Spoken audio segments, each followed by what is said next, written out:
T20 world cup 2026 एक tournament जहां पाकिस्तान से बहुत उम्मीदें थीं।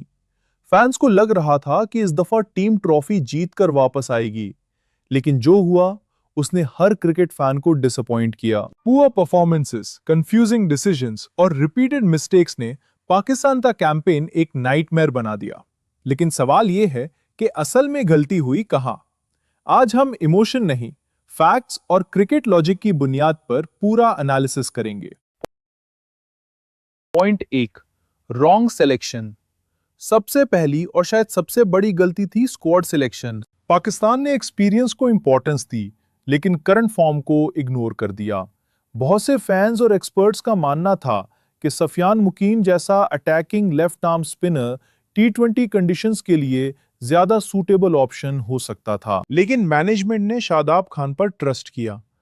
अगर एक प्लेयर रीसेंट परफॉर्मेंसेस में स्ट्रगल कर रहा हो और दूसरा मोमेंटम के साथ आ रहा हो, तो नेचुरली क्वेश्चंस उठते हैं।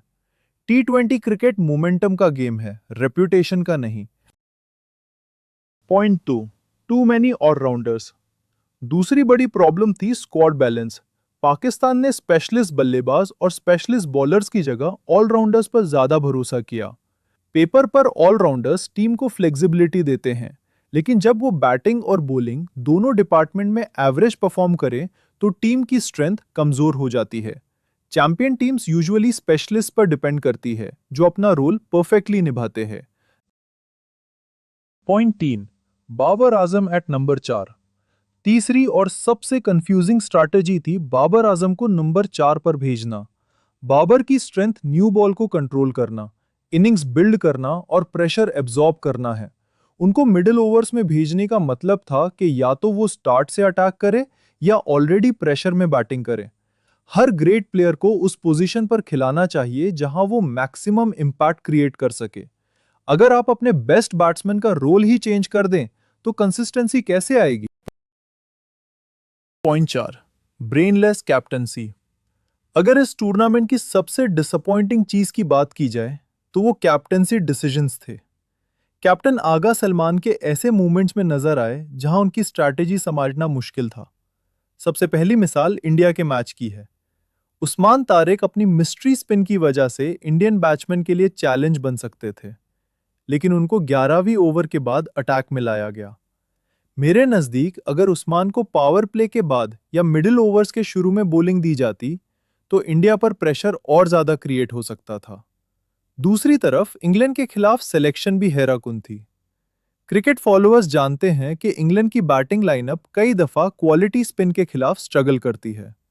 ऐसे में पाकिस्तान के पास अबरार अहमद जैसा एक्सपीरियंस मिस्ट्री स्पिनर मौजूद था, लेकिन उसे प्लेइंग 11 का हिस्सा ही नहीं बनाया गया। ये डिसीजन आज भी सवालों की जद में है। और फिर आता है इंग्लैंड के खिलाफ लो टोटल डिफेंड करने का वो लम्हा जहां पाकिस्तान मैच में वापस आ सकता था। उस्मान तारिक अपना स्पेल शुरू करते हैं और पहली ही बॉल पर विकेट हासिल कर लेते हैं। इंग्लैंड प्रेशर में आ जाता है और मोमेंटम पाकिस्तान की तरफ नजर आता है। लेकिन उस प्रेशर को कंटिन्यू करने के बजाय कैप्टन अगला ओवर शादाब खान को दे देते हैं। नतीजा 3 boundaries, required run rate control में और इंग्लैंड दोबारा कंफर्टेबल पोजीशन में आ जाता है। No clear game plan. हर सक्सेसफुल टीम के पास एक क्लियर ब्लूप्रिंट होता है। कौन फिनिशर है, कौन एग्रेसर है, कौन एंकर है।